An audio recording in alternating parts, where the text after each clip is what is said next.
Vem cá, meu filho. Você conhece a proposta de emenda à Constituição 03 de 2021? Não? Você não está ligando os pontos. Você já ouviu falar da PEC da imunidade parlamentar, que está sendo chamada, de forma pejorativa, da PEC da impunidade? Questão complexa, cheia de nuances, e é sobre isso que eu falo no vídeo de hoje.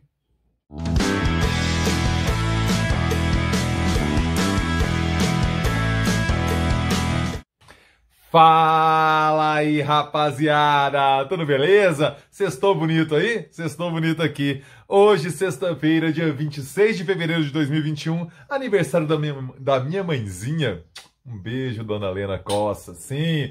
E eu começo aquele pedido clássico e tradicional, por favor, meu filho, por favor, minha filha, caso você ainda não tenha feito, se inscreva agora aqui no canal, porque você ganha, sim, você ganha vídeo novo todo dia, mas é todo dia mesmo, Pablo? Sim, meu filho, sim, minha filha, é todo dia. Diariamente eu estou aqui no YouTube com os vídeos, com os assuntos, com os temas que eu sei que você curte. Quais são eles? Cultura, democracia, política, história, cidadania e tudo mais que se passa em minha cabeça simplesmente doentia. Não vacile, se inscreva agora aqui no canal, porque você ganha vídeo novo todo dia, eu ganho a sua companhia. Aproveite e ative as notificações, sininho na fita aí, porque quando eu postar, o YouTube te avisa, você assiste o vídeo. Beleza?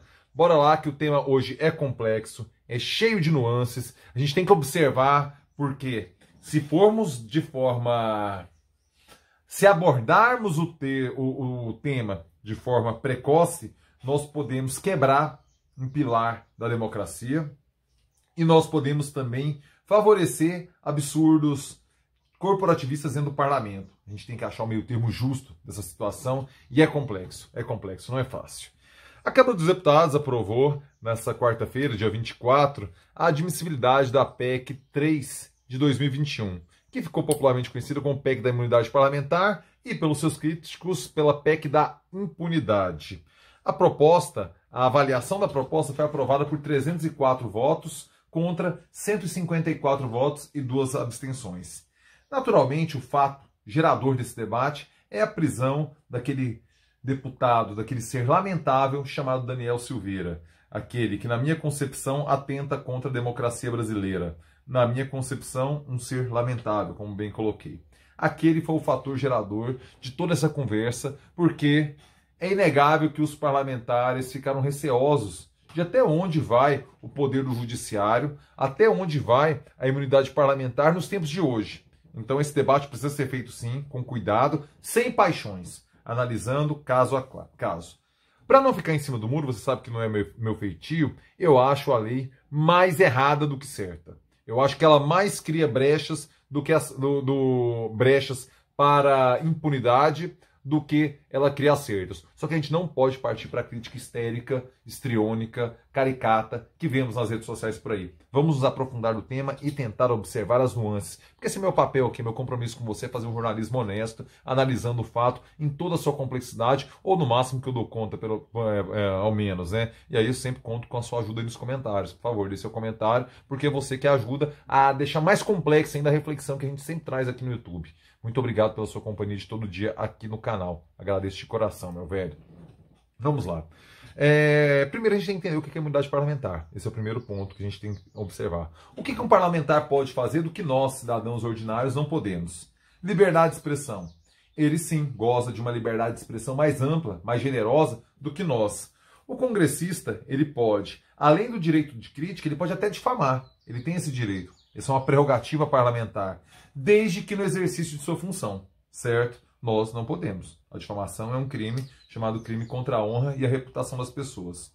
Julgamento. Os congressistas têm direito a acesso à Corte Máxima do país, STF, desde que algo que tenha acontecido no exercício do mandato, certo? Cidadãos, a gente não tem esse acesso.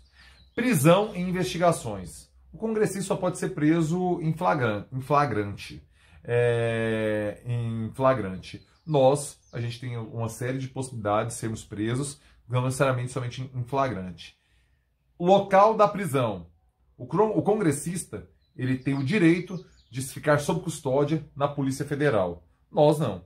a gente fica em delegacia, nos complexos penitenciários país afora. Nós, cidadãos ordinários, não temos esse direito de ficar sob custódia da Polícia Federal. Essa é uma prerrogativa de um parlamentar.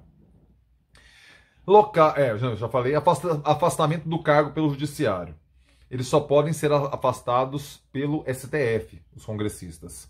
Nós, cidadãos sem foro, podemos ser afastados dos nossos cargos por juízes de primeira instância. Então, este é o cenário atual para que a gente compreenda as diferenças e quais são os elementos que calcam essa palavra, essa expressão, na verdade, essas duas palavras, e a imunidade parlamentar, para você compreender do que a gente está falando. E agora a gente vai tentar entender quais são as propostas que a Câmara dos Deputados traz nessa PEC, a 3 de 21, a PEC da imunidade parlamentar. Ela inclui que os congressistas eles só podem responder por um processo ético-disciplinar por quebra de decoro em caso de opinião e voto, ou seja, fica limitado. Você só pode, no caso da opinião e do voto, ali que você pode ser processado dentro de um processo ético disciplinar dentro da Câmara dos Deputados, dentro do Parlamento. Na verdade, pode ser no Senado também, não é só na Câmara, não. O julgamento no STF somente para crimes cometidos durante o exercício do cargo e relacionados às funções parlamentares. Já é mais ou menos assim, né? O que vem sendo colocado. Os crimes inafiançáveis, que hoje eles têm uma leitura um pouco mais aberta, eles se restringiriam exclusivamente às seguintes circunstâncias: racismo, prática de tortura, tráfico ilícito de entorpecentes e drogas, terrorismo e os demais crimes considerados hediondos, como ação de grupos armados, civis ou militares, contra a ordem constitucional e o Estado Democrático de Direito. Ou seja, a flagrância não é mais ampla, é somente a esses delitos que o parlamentar poderia ser preso. Ele não ficaria mais sob guarda da Polícia Federal, segundo a proposta dessa PEC. Ele teria que ser detido nas dependências da Câmara ou do Senado. Ele ficaria sob custódia da Câmara ou do Senado até a decisão do plenário da Casa. Perceberam uma diferença aí? O cara não vai para a polícia, ele fica preso dentro do próprio parlamento. Provavelmente, sei lá, no seu gabinete, eu não sei como é que seria a operacionalização disso aí internamente. Vai ter que ser depois, via decreto, né, regulamentado. Teria que ser regulamentado depois, caso seja aprovado. E, por fim, o projeto veda o afastamento judicial cautelar de membro do Congresso. Somente o plenário pode afastar um parlamentar. Hoje, o judiciário tem afastado vários parlamentares, só que está acontecendo com uma frequência além, inclusive, do desejável. Esse é um ponto que a gente precisa equalizar melhor o poder do judiciário perante o poder do parlamento. Porque, de fato, vocês sabem da minha postura crítica, o judiciário se arvorar sobre decisões, sobre competências dos outros poderes. O judiciário está muito saidinho. Precisamos recolocar as instituições, cada uma dentro do seu quadrante, dentro das suas caixinhas. O Executivo, o Parlamento, o Ministério Público, que também está se arvorando muito, e o Judiciário. Cada um com a sua função, é assim que funciona uma democracia. Vamos lá. A PEC. Vamos dar exemplos aqui que o jornal... Gente, só um parênteses. Todas as matérias que eu uso para me calcar estão sempre linkadas na descrição do vídeo. Leiam, por favor. Isso aqui é um resumo do resumo do resumo. Hoje, por exemplo, eu vou compartilhar ali 1, 2, 3, 4, 5, 6, 7 matérias. Leiam as matérias, se aprofundem. Faz bem para a reflexão de vocês. Não fiquem exclusivamente no meu vídeo, certo? É um pedido meu para você. Sabe, se aprofundem, por favor. Se aprofunde, por favor. Para você, então se aprofunde, né? Vamos lá. Prisão do parlamentar. Caso clássico, Daniel Silveira. O Daniel Silveira, ele não seria preso da forma como aconteceu se essa PEC estivesse em vigor. Naturalmente, ele é o fato que gerou esse debate todo. E é por causa desse parlamentar que estamos debatendo aqui agora. Beleza? Busca e apreensão limitada. Esse ponto aqui é complexo, realmente. Busca e apreensão dentro do Congresso Nacional, de Gabinete de Deputado, Gabinete de Senador, tem que ser para situações muito peculiares e específicas. E eu acho que isso aí tem que passar pelo Supremo Tribunal Federal também. É óbvio que tem a malandragem. Eles estão querendo compreender, inclusive, o apartamento funcional lá de Brasília como espaço da Câmara ou do Senado. Aí não, né? Aí não. Então, assim, eles estão forçando a barra também, os parlamentares. Não tem santo nessa história, gente. É por isso que a gente tem que parar com o maniqueísmo ao analisar a política e os fatos. Tem ponto certo e ponto errado. E a gente tem que apontar o que está certo e o que está errado. Criticar o errado e elogiar o certo. É isso aqui, sabe? Então, assim, eu acho que o gabinete é um espaço de intervenção sem outro poder, o apartamento funcional não. Então estão querendo colocar tudo no mesmo bojo. Exemplo, que o Jornal Globo levantou aqui, o Paulinho da Força, por exemplo, sofreu uma busca e apreensão no seu gabinete parlamentar dentro da Câmara dos Deputados. Então esse tipo de circunstância seria vedada nesse momento, certo? A Câmara considerou a medida ilegal em relação ao Paulinho da Força, por ter sido determinada juiz de primeira instância. Veja você, nós temos 18 mil juízes no país, mais ou menos, certo? Juiz de primeira instância ficar mandando polícia entrar no parlamento, não, passa pelo Supremo, sabe? Aqui no caso do Paulinho da Força, o Marco Aurélio Mello, o ministro, negou o pedido do juiz de primeira instância. Então eu acho que o Supremo é um crivo mais apropriado para determinar a busca e apreensão dentro de gabinete parlamentar. Dentro de apartamento funcional, discordo. Aí eu acho que segue o jogo conforme está. Alcance da imunidade parlamentar. Por exemplo, Jair Bolsonaro foi condenado a indenizar a deputada Maria do Rosário, do Partido dos Trabalhadores do Rio Grande do Sul, por danos morais, por dizer que a deputada não merecia ser estuprada por ser muito feia. Caso aprovada, Jair Bolsonaro não seria penalizado por isso. Ele não seria responsabilizado judicialmente por essa fala. Só para dimensionar. Afastamento temporário vedado. Por exemplo, a deputada Flor de Lis, acusada de assassinato do próprio marido, ela foi determinado pela Justiça do Rio, anteontem, o afastamento dela, como do seu mandato. Na circunstância, se a caso atual PEC fosse aprovada, ela não poderia ser afastada. Então seria, estou pegando exemplos de vários deputados, você compreender a complexidade da coisa, o que muda na vida real. Daniel Silveira, Paulinho da Força, Jair Bolsonaro ainda enquanto deputado, Flor de Lis, esses casos aí, mudaria o que aconteceu na prática, certo? E por fim, tem uma mudança pequena aí na lei de ficha limpa também, porque somente começaria a valer a perda dos direitos políticos a partir do momento em que a pessoa fosse condenada em órgão colegiado. Para algumas funções de político, por exemplo, prefeito, que eles começam na primeira instância, então aumentaria uma instância, ficaria só na terceira instância. Enquanto outros que já começam no STJ, no TJs, nos TJs país afora ou no STJ, não, isso já mudaria. Então tem essa pequena mudança aí. Direito comparado. O que é o direito comparado? Observar o que acontece em cada país para ver se a gente é uma ilha no mundo ou não. A gente vê a qualidade das democracias, como elas trabalham, para compreender se o modelo brasileiro é apropriado ou não.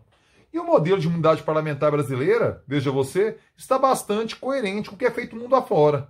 Não está destoando, não. Portugal protege, isso aqui eu estou pegando no site do Senado, uma pesquisa do site do Senado. Portugal protege voto e opiniões, proíbe prisão por crimes cuja pena seja inferior a 3 anos, exceto para flagrante delito. Certo? Em caso de processo, a Assembleia dos Deputados decide sobre a suspensão do mandato. Semelhante ao que acontece no Brasil, sendo que o Brasil é até mais duro em relação a esse tempo de prisão. Espanha, muito semelhante ao Brasil. Protege as opiniões manifestadas no exercício da função e só autoriza prisão em caso de flagrante delito.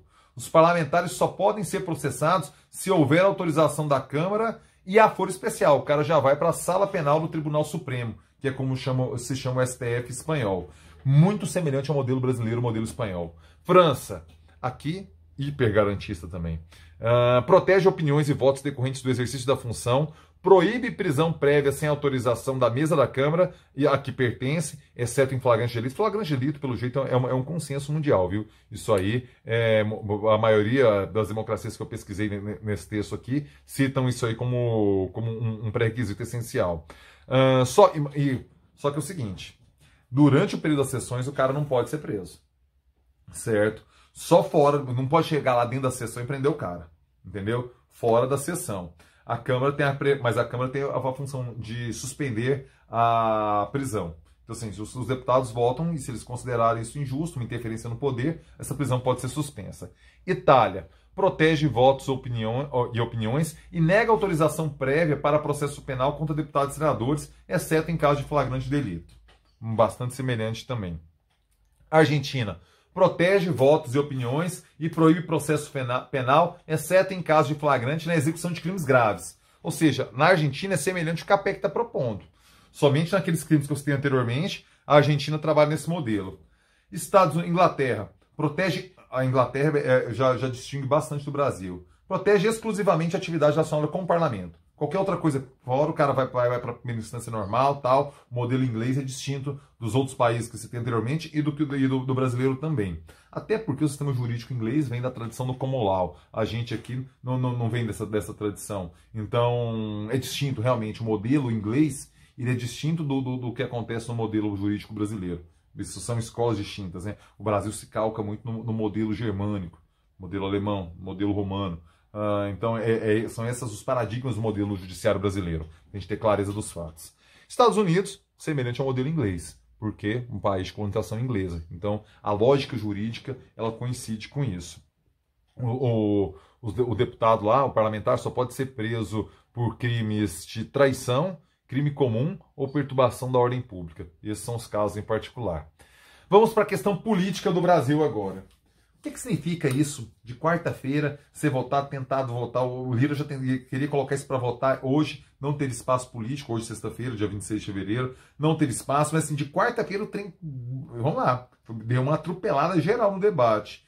Evidentemente, não podemos ser ingênuos que se trata de uma resposta do Centrão ao STF. É claro que isso aconteceria com o refúgio. Refúgio não, é um termo equivocado que eu estou usando aqui. Com o desprestígio da Lava Jato, do Ministério Público, da Justiça perante parcela da sociedade brasileira, é óbvio que o parlamento iria tentar restabelecer limites que o preservassem mais. Por quê? Acabou-se aquele encantamento que tínhamos, ou parcela significativa da sociedade brasileira tinha, com a Lava Jato. Começou-se a perceber na opinião pública falhas sérias. Não quero usar a expressão equívocos que comprometem a lisura do processo do Estado Democrático de Direito durante a sequência desses processos. Aí percebeu-se espaço que poderia avançar. A prisão de Daniel Silveira serviu somente como um catalisador daquilo que já estava acontecendo em Brasília. A classe política, gente, isso é óbvio, isso é da vida. Quando você entra numa briga, nunca imagine que você vai só bater. Mesmo que você vença, você vai tomar umas porradas. Você vai tomar. Briga assim, guerra, tem guerra que não compensa a vitória. A tal da vitória de Pirro. Sabe? Outra vitória dessa aqui, acabou o país. Sabe? Então, assim, uma batalha, como estava acontecendo entre poderes, é uma inocência suprema achar que somente ele ia meter gol.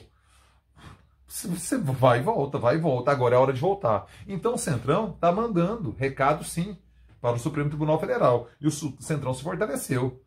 Quando colocou o executivo Jair Bolsonaro no bolso, como hoje agora é um governo Centrão, como colocou Rodrigo Maia no bolso e conseguiu um poder, uma ascensão de poder, como a gente não via, sei lá, desde o governo Temer, só que o Temer é muito fragilizado, com muito prestígio ainda do Judiciário e do Ministério Público, as circunstâncias, o caldo de cultura mudou. E isso interfere, isso reflete. Só que isso, o Lira foi com muita sede ao pote. Isso aconteceria, é um recado, só que ele achou que ele teria mais facilidade. E ele teve que dar 2 passos atrás e percebeu que nem no próprio parlamento ele goza de tanta facilidade assim para tocar essa pauta. Então, ele precisa de 308 votos em 2 votações, porque toda PEC precisa de 2/3 na Câmara e 2/3 no Senado. Para tocar isso, ele só conseguiu 304 votos, faltaria 308, mas 4 votos seria fácil ele conseguir ali. No Senado, a situação é um pouco mais complicada, tem aquele grupo Muda Senado, que tem um percentual expressivo dos senadores que não votaria em relação a isso, e a gente vai observar agora uma batalha um pouco mais lenta. Não vai ser de forma soldada como estava sendo. Rapaziada, eu falei ontem que ia fazer vídeos mais curtos, mas vocês viram o tanto de coisa que tinha para falar hoje. Até foi mais compacto na introdução do vídeo e tudo mais, mas desculpa, mas tem muita coisa a dizer. E tem muita gente que gosta também, que eu vou parar de me desculpar por isso. Sabe, é o tempo do vídeo, o vídeo é o vídeo. É o tempo das coisas que eu tenho para falar. Assiste dobrado aí, ajuda. Eu sempre assisto vídeos dobrados, eu toque. Rapaziada, chegou até aqui, por favor, like. Deixa o seu like, importantíssimo para mim. Lives do final de semana. Hoje eu preciso de você. 9 da noite, live com isso aqui. Eu e você e eu juntinhos, Dance with Myself. Dance with Myself. Mande sua pergunta, estou doido para responder você. Se você não vier, a live é curtinha. Se você vier e chegar, a gente estende, a gente vai. Até quando a gente der conta. Amanhã, clássica Morgue Costa lá no canal do Henrique Morgantini. A live mais etílica do seu sabadão. Beleza? Rapaziada, excelente sexta. Conto com você nas lives do final de semana, hoje e amanhã. E é nóis!